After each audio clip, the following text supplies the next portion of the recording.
Dans cette émission, dans cette 6e saison, on s'était dit que ce serait pas mal de parler des profs, des instituteurs, des profs, de manière générale de l'école. Il se passe des choses géniales à l'école. On parle souvent des profs en disant « oui, ils sont tout le temps en vacances, ils sont tout le temps en grève ». Bah non, la preuve que non. On en a 2 qui sont avec nous sur ce plateau. Et je peux vous dire que ces 2-là se bougent énormément, direction Frieville-Escarbotin, où ils encadrent des mini-entreprises. Bonjour à tous les 2. Bonjour. Merci d'être avec nous. Philippe Grevet, vous êtes prof, alors attention que je ne me plante pas, prof éco-gestion commerciale au lycée de Frieville-Escarbotin. Et Hugues-Antoine Sueur, vous êtes directeur délégué aux formations. Le lycée du Vimeu, finalement, de Frieville-Escarbotin, c'est presque une entreprise à elle toute seule. Avec cette expérience que vous avez des mini-entreprises, Philippe.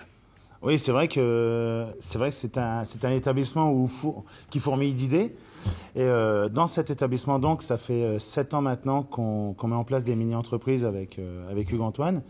Et on a la chance que ça fonctionne plutôt bien, puisque ce programme de mini-entreprise, non seulement aide les élèves à évoluer vers des études supérieures parfois, on vous en reparlera tout à l'heure, mais aussi leur permet de voyager à l'étranger par l'intermédiaire des participations au concours européen. On va y revenir aussi avec ça, parce qu'on vous avait suivi, notamment Julie, vous avez suivi du côté de Riga. Hugues-Antoine, encadrer comme ça des formations de manière aussi importante, est-ce que c'est facile? Au début, j'imagine que ça ne l'était pas, mais maintenant, c'est presque évident pour ce lycée d'avoir chaque année un programme pédagogique autour de la création d'entreprise. Oui, en effet. Nous sommes encouragés chaque année par notre inspection, notre corps d'inspection, pour établir la pédagogie de projet. Donc, enseigner autrement, non pas au travers de manuels forcément, mais également autour de projets. C'est-à-dire qu'on va, avec les élèves, acquérir les compétences, les savoir-faire, les savoir-être, non pas dans des livres forcément, mais au travers d'un projet concret. On va traiter le programme, le référentiel à travers une aventure d'1 an. Alors, des images pour expliquer un petit peu mieux ce que vous faites, direction donc le lycée du Vimeu, le lycée de Frieville-Escarbotin. Alors, clairement, c'est main dans la main que vous avancez. Voilà, on est dans une salle de cours, là. On n'est pas du tout dans un cours magistral type le prof qui note au tableau et les élèves qui recopient le cours. Là, on est vraiment dans de l'atelier presque personnalisé, Philippe. Oui, tout à fait. De toute façon, ils ont l'obligation de travailler comme une vraie structure d'entreprise. À ce titre, derrière, il y a un conseil d'administration qui élit le directeur commercial, enfin tous les oui, ils ont tous un rôle, là, comme dans une entreprise réellement. Oui, puis on est surveillé par un organisme de tutelle qui est Entreprendre pour apprendre Picardie. Donc, une déléguée vient nous rendre visite assez souvent pour voir si on n'est pas, ne serait-ce que hors la loi, puisqu'on commercialise des produits, on gère de l'argent, on produit. Alors donc là, on voit qu'il y a effectivement une implication, on voit qu'il y a une envie d'apprendre, une envie de découvrir des choses. Comment ça s'encadre ça? Parce que j'imagine que voilà, là on voit Philippe avec il faut du matériel, il faut des salles adaptées, il faut organiser tout ça. Donc là, on a la chance d'avoir une direction au lycée professionnel du Vimeu qui nous suit, qui nous appuie et qui met à notre disposition des salles banalisées avec des ordinateurs. On avait même une boutique, puisqu'une année, on a eu une entreprise. C'est exactement ça, on avait un showroom pour le projet Easy Style. C'était l'année où on est allé en Israël, juste après Riga. Donc on nous permet, l'intendant c'est pareil, nous donne les fonds pour accomplir nos projets et mettre à disposition tout le matériel dont nous avons besoin. Thibaut disait, chacun a sa tâche, chacun a son rôle. Il y a le président, le directeur, la comptable. Chacun le joue sérieusement et ça se passe comme une entreprise. Chacun respecte sa tâche d'entreprise. Oui, parce qu'il y a un comité de surveillance et puis, entre guillemets, un gamin ou un élève qui ne jouerait pas son rôle met en péril l'existence même de l'entreprise comme une véritable entreprise, ce qui fait qu'au niveau du conseil d'administration, ça ne se passe pas forcément bien.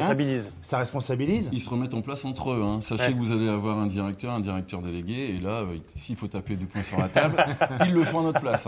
C'est impeccable. Allez, et vous, enseignant, vous avez une tâche de l'entreprise ou vous êtes justement plutôt en retrait? On est en retrait, on est là pour encadrer, s'ils ont besoin de quoi que ce soit, vraiment si c'est pas possible, parce qu'au maximum, nous, on préfère qu'ils soient autonomes, mais il y a des limites, on est bien d'accord. Et là, on intervient. Ouais.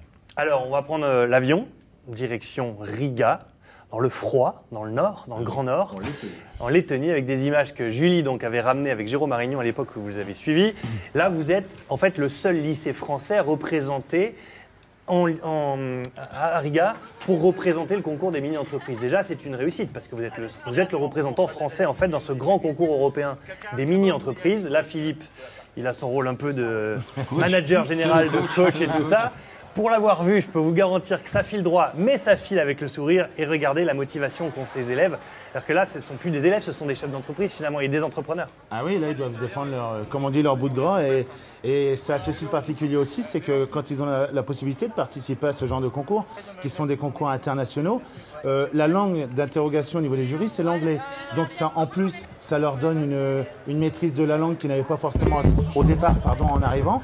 Et c'est vraiment quelque chose de formidable. Alors là, vous étiez lancé dans le concours dans la création de bijoux, et là, on voit le jury qui vient vous évaluer. Le jury rigole pas. Hein. Eux, ils ont le papier avec le stylo, et on sent que c'est là, on est plus dans la rigolade, quoi. Qu'est-ce qu'on juge? C'est le produit ou c'est le projet? C'est les jeunes qui défendent le projet? Alors c'est un ensemble. En fait, vous avez plusieurs critères de notation. Vous avez le stand, la politique commerciale, le produit par lui-même, la technologie utilisée, puis les finances, le back-office. tout est pris en compte, le développement durable. Et là, c'est les résultats. Et là, c'est les récconses. Malheureusement, ce n'est pas vous qui avez gagné, mais le Portugal, je crois. Ouais, c'était Portugal.